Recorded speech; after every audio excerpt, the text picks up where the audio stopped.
کیا ہم واقعی ایک امت ہیں یا بس اپنی اپنی رائے کے پیچھے لڑنے والے لوگ بن گئے ہیں؟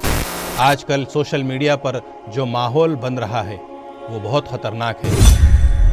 ایران کے مسئلے پر کچھ بڑے علماء کرام نے اپنی رائے دی، لیکن اس پر جس طرح مخالفت ہوئی، ٹرولنگ ہوئی، وہ صرف اختلاف نہیں تھا بلکہ صاف نظر آ رہا ہے کہ ہم میں برداشت ختم ہو رہی ہے۔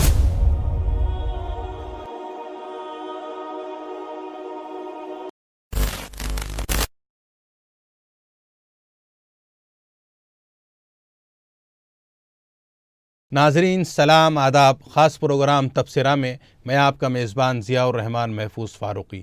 آگے بڑھنے سے پہلے آپ تمام سے گزارش ہے کہ اس ویڈیو کو پورا دیکھیں، اس کو خوب شیئر، لائک اور سبسکرائب ضرور کریں۔ چلیے آگے بڑھتے ہیں آج کے موضوع کی طرف۔ ایران اسرائیل جنگ پر دنیا بھر کے علماء کرام کی رائے اور تبصرے سامنے آ رہے ہیں، اور اس پر کچھ لوگ سوشل میڈیا پر علماء و اکابرین کی رائے کو بھی تنقید کا نشانہ بنا رہے ہیں۔ یہاں تک کہ کچھ لوگوں نے بڑے بڑے علماء کی بھی بے ادبی شروع کر دی، خاص طور پر حضرت مولانا سجاد نعمانی صاحب دامت برکاتہم اور حضرت مولانا خالد سیف اللہ رحمانی صاحب دامت برکاتہم جیسے بڑے علماء کی آراء پر سخت رد عمل دیا ہے۔ یہاں تک کہ بعض لوگوں نے حضرت مفتی تقی عثمانی صاحب دامت برکاتہم جیسے عظیم عالم تک کو نشانہ بنانے کی کوشش کی۔ سوچنے کی بات ہے، جن لوگوں نے اپنی پوری زندگی دین کی خدمت میں لگا دی، کیا صرف ایک رائے کی وجہ سے ان کی بے ادبی کرنا درست ہے؟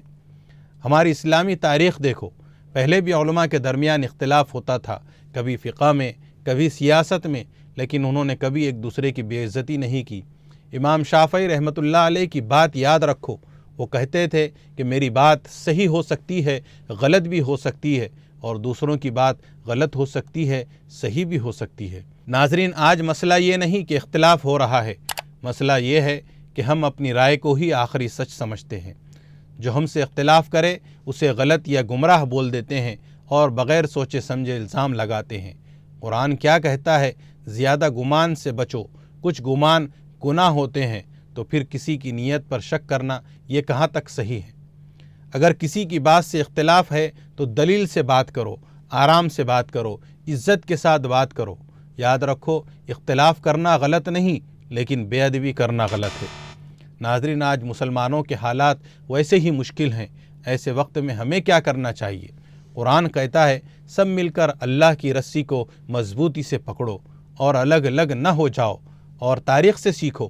جب صلاح الدین ایوبی رحمۃ اللہ علیہ نے بیت المقدس کو آزاد کیا تو انہوں نے سب کو ایک ساتھ جوڑا، چھوٹے چھوٹے اختلافات کو چھوڑ دیا۔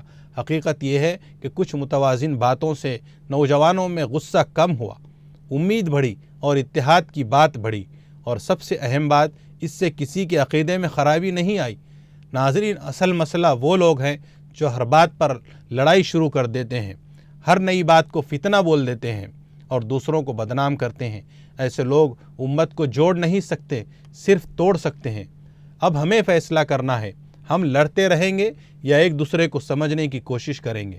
ہم علماء کی عزت کریں گے یا سوشل میڈیا کے پیچھے چلیں گے؟ نبی کریم صلی اللہ علیہ وسلم نے کیا سکھایا؟ آسانی کرو، سختی نہ کرو، خوشخبری دو، نفرت نہ پھیلاؤ۔ اللہ ہمیں صحیح بات سمجھنے اور اس پر چلنے کی توفیق دے اور غلط چیز سے بچنے کی سمجھ دے۔ امید کرتا ہوں کہ آج کا یہ تبصرہ آپ کو پسند آیا ہوگا۔ آپ اس تعلق سے کیا کہتے ہیں؟ کمنٹ باکس میں ضرور لکھیں۔ چلیے اب اجازت چاہتا ہوں۔ جانے سے پہلے آپ تمام سے گزارش ہے کہ تازہ ترین اپڈیٹس اور اسی طرح کے اہم ویڈیوز کے لیے ختم نبوت میڈیا چینل کو ضرور سبسکرائب کریں اور اپنی ذمہ داری سمجھ کر ان ویڈیوز کو خوب شیئر کریں تاکہ ہم مزید محنت کے ساتھ اس کام کو انجام دے سکیں۔ انشاءاللہ کل اسی وقت پھر کسی اہم موضوع کے ساتھ آپ سے ملاقات ہوگی۔ تب تک کے لیے اجازت دیجیے۔ اللہ حافظ۔ السلام علیکم ورحمۃ اللہ وبرکاتہ۔